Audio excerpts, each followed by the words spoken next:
حدیث یاد آ رہی، آقا کریم صلی اللہ علیہ وسلم اپنے گھر میں تشریف لائے تو سرکار صلی اللہ علیہ وسلم نے دیکھا کہ ایک روٹی کا ٹکڑا نیچے پڑا ہوا ہے۔ ام المؤمنین حضرت عائشہ صدیقہ رضی اللہ تعالیٰ عنہ سے فرمایا روٹی کا ٹکڑا دو۔ اٹھایا، سرکار نے اسے صاف کیا روٹی کے ٹکڑے کو، اور کھاتے ہوئے کیا ارشاد فرمایا؟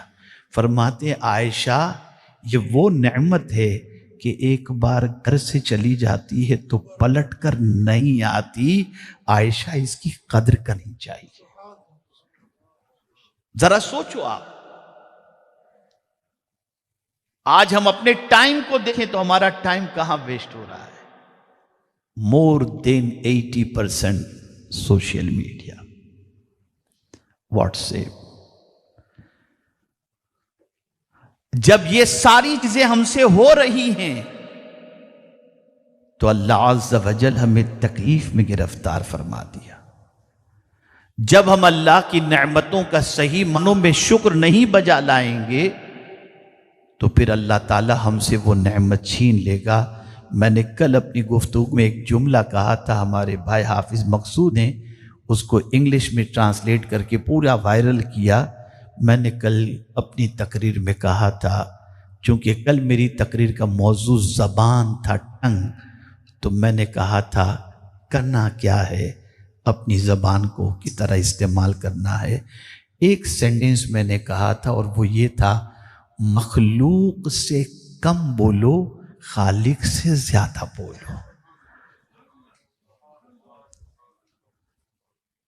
اور میں آپ کو یقین کے ساتھ کہتا ہوں کہ انبیاء کرام صالحین کرام کی زندگی کا مطالعہ کریں گے تو وہ اپنا غم بھی کسی سے نہیں کہتے تھے، وہ اپنا غم بھی اپنے رب سے کہتے تھے، انما اشکو بثی وحزنی الی اللہ۔ اے رسول اعظم صلی اللہ تعالی علیہ وسلم کے دیوانوں، جب جب ہم سے ناشکری ہوگی، جب جب اللہ کی نعمتوں کا مس یوز ہوگا، اللہ وہ نعمت ہم سے چھین لے گا۔ پھر ان نعمتوں کو اللہ عز و جل ہم سے چھین لیتا ہے، اور جب جب انسان اللہ کی نعمتوں کی قدر کرے گا، رب قدیر جل جلالہ وہ نعمت چھینے گا نہیں، بلکہ میرا رب فرماتا ہے لَإِن شَكَرْتُمْ لَأَزِيدَنَّكُمْ، تم نعمت کی قدر کرو گے میں تمہیں زیادہ عطا کروں گا۔ لیکن یہاں بڑی معذرت کے ساتھ میں عرض کرتا ہوں، سب کے وعدے پر بھروسہ ہے،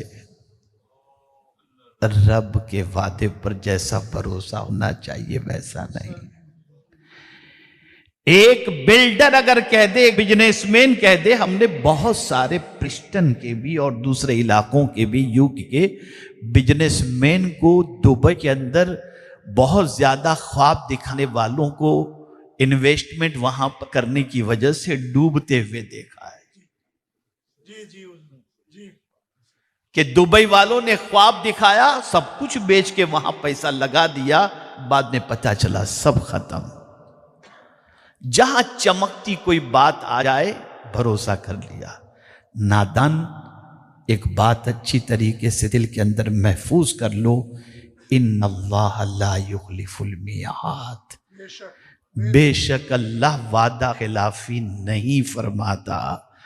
وَأَوْفُوا بِعَهْدِ اللَّهِ، اللہ عز و جل جو وعدہ فرماتا ہے وہ پورا فرماتا ہے۔ وہ کہتا ہے تجھے زیادہ کی طلب ہے، بند تجھے کچھ نہیں کرنا، بس میری نعمتوں کی قدر کر، میں وعدہ کرتا ہوں تجھے زیادہ تھا، میری نعمتوں کا شکر ادا کر۔ تیری محنتیں اتنی نہیں کہ میں تجھے وہ نعمتیں دوں جو دنیا نہیں دے سکتی۔ آنکھ کون دے سکتا ہے؟ کان کون دے سکتا ہے؟ کس نے بن مانگ یہ نعمتیں عطا فرمائیں؟ میرے رب نے عطا فرمائیں۔ مفسرین فرماتے ہیں شکر سے مراد یہ بھی ہے کہ ان دو نعمتوں کا خاص طور پر شکر ادا کیا جائے، آنکھ کا اور کان کا۔ اور یہ دونوں چیزیں اللہ نے جو عطا فرمائی اس کا ریزن بھی، آج حضرت مولانا یونس صاحب نماز پڑھا رہے تھے تو نماز میں یہی انہوں نے تلاوت کی، نبتلیہ فجعلناہ سمیعا بصیرا۔ یہ کیوں اللہ نے عطا فرمایا؟ یہ آنکھ اور کان، یہ اتنی دو بڑی نعمتیں ہیں کہ دنیا کا کوئی انسان ایسی نعمت نہیں دے سکتا، اور یہ دو نعمتیں اللہ نے اس لیے عطا کی تاکہ اس کے ذریعے تمہیں آزمائے، سنتے کیا ہو اور دیکھتے کیا ہو۔ اگر سنو گے تم قرآن تو اللہ سے رحم کی بھیک مانگنے کی ضرورت نہیں پڑے گی، اگر سنیں اور چپ رہے تو بن مانگے اللہ تم پر رحم و کرم کی بارشیں نازل فرما دے گا۔ اذا قرئ القرآن فاستمعوا له وانصتوا لعلکم ترحمون۔ آپ ذرا سوچو، جب قرآن پڑھا جائے چپ رہو اور خاموشی کے ساتھ قرآن سنو، اس لیے کہ کان تمہیں گانے سننے کے لیے نہیں دیے گئے، کان تمہیں غزلیں سننے کے لیے نہیں دیے گئے، کان تمہیں قرآن سننے کے لیے دیے گئے۔ اور یہی قرآن سننے کا معاملہ تھا کہ کل تک مسلمانوں کی زندگی میں انقلاب اور مسلمانوں میں جو قوت پیدا ہوئی تھی وہ قرآن سننے کی وجہ سے پیدا ہوئی تھی، اور یہی قرآن ہے، اس کی تاثیر اتنی عظیم ہے کہ بہت سارے کفر کی وادیوں میں بھٹکنے والے بھی قرآن کی اثر انگیزی سے بچ نہ سکے، اور قرآن نے ایسا اثر دکھایا کہ ان کی زندگی میں تبدیلیاں پیدا ہو گئیں، اور آج بھی دنیا اس قرآن کو سننے سے ہی روکنا چاہتی ہے۔ آج اگر گاڑیوں کے اندر شور، فلائٹوں کے اندر میوزک، ہوٹل کے اندر میوزک، یہ ساری چیزوں کا عادی جو بنا دیا گیا کہ ہم بھی جرنی کرتے ہیں تو آج ہمارے مسلمان گاڑیوں کے اندر غزلیں لگا دیتے ہیں، میوزک لگا دے، اللہ ماشاءاللہ میں سب کی بات نہیں کرتا ہوں، ان چیزوں کے عادی بن گئے۔ کیوں؟ اس لیے کہ جب قرآن سنو گے نہیں تو دل بدلے گا نہیں، اور اس زمانے کے اندر بھی جن کے دلوں کے اندر قرآن کی طاقت کا احساس تھا تو جب قرآن پڑھا جاتا تو وہ شور مچاتے اور کہتے شور مچاؤ شور مچاؤ، تاکہ قرآن کی آواز ان کے کانوں تک نہ پہنچے۔ آج اس شور کو عام کر دیا گیا۔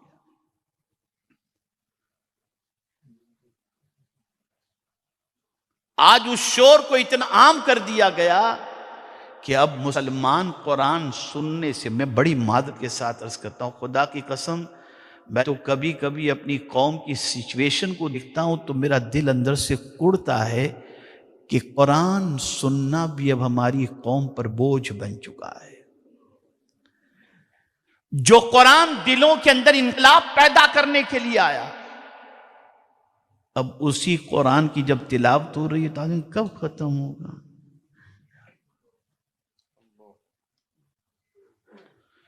بے قراری کا علاج گانوں میں تلاش کرتے ہیں، غزلوں کے اندر۔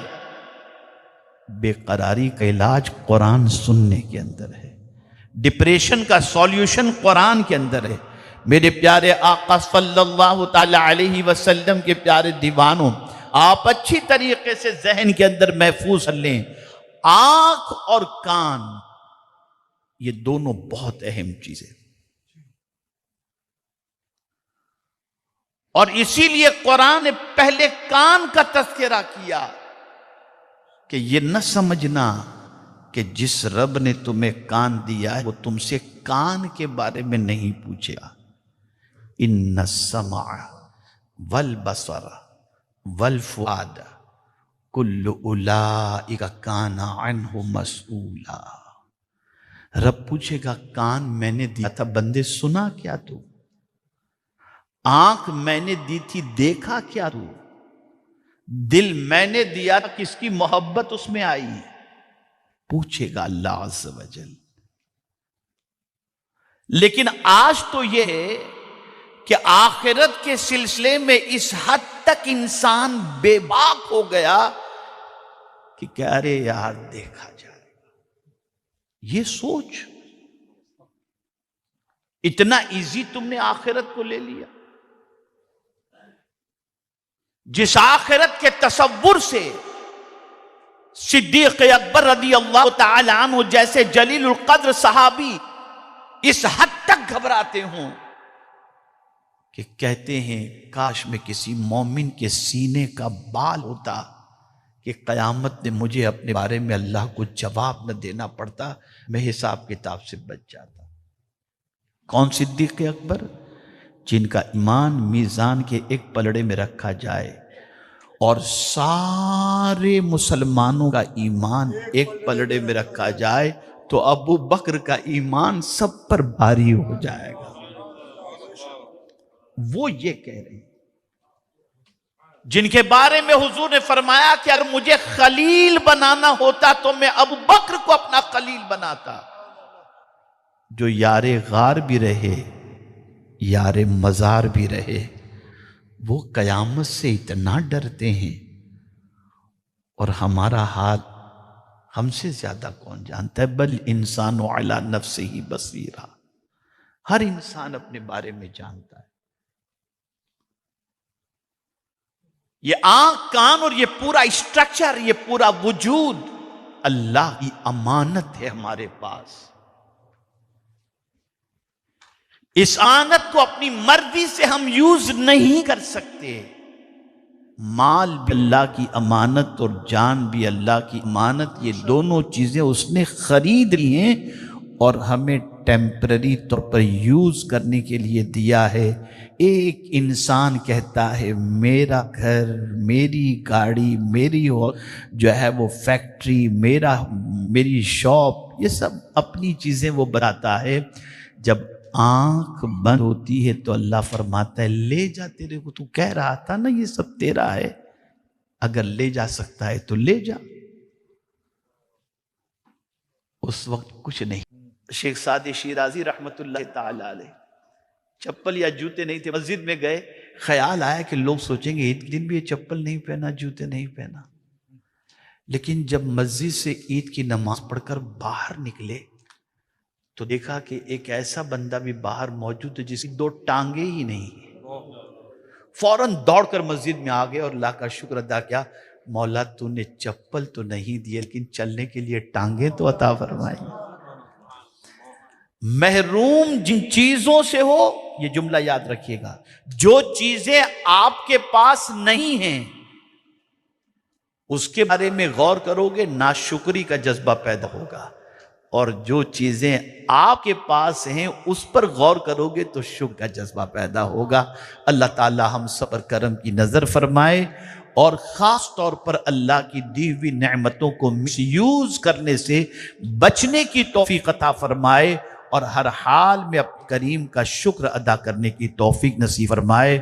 میرے اعلیٰ حضرت کی عظمت پر قربان کہ اعلیٰ حضرت عظیم البرکت امام عشق و محبت نے زمین، آسمان، چاند، سورج، آب و ہوا، جو ساری نعمتیں، بہت ساری نعمتیں اللہ نے عطا فرمائیں، اس کی طرف توجہ کرنے کی بجائے جب اللہ کا شکر ادا کرتے ہیں تو یوں ادا کرتے ہیں وہی رب ہے جس نے تجھ کو ہمتن کرم بنایا، ہمیں بھیک مانگنے کو تیرا آستاں بتایا، تجھے حمد ہے خدایا، تجھے حمد ہے خدایا. اللہ نے سب سے بڑی نعمت مصطفیٰ جان رحمت صلی اللہ علیہ وسلم میں عطا فرمائی. اس نعمت سے بڑھ کر کے نعمت اور کیا ہو سکتی ہے؟ اللہ تعالیٰ سرکار کی محبت میں زندہ رکھے اور انہی کی محبت میں ہم سب کا خاتمہ فرمائے. وما علینا الا البلاغ المبین. السلام علیکم ورحمۃ اللہ وبرکاتہ.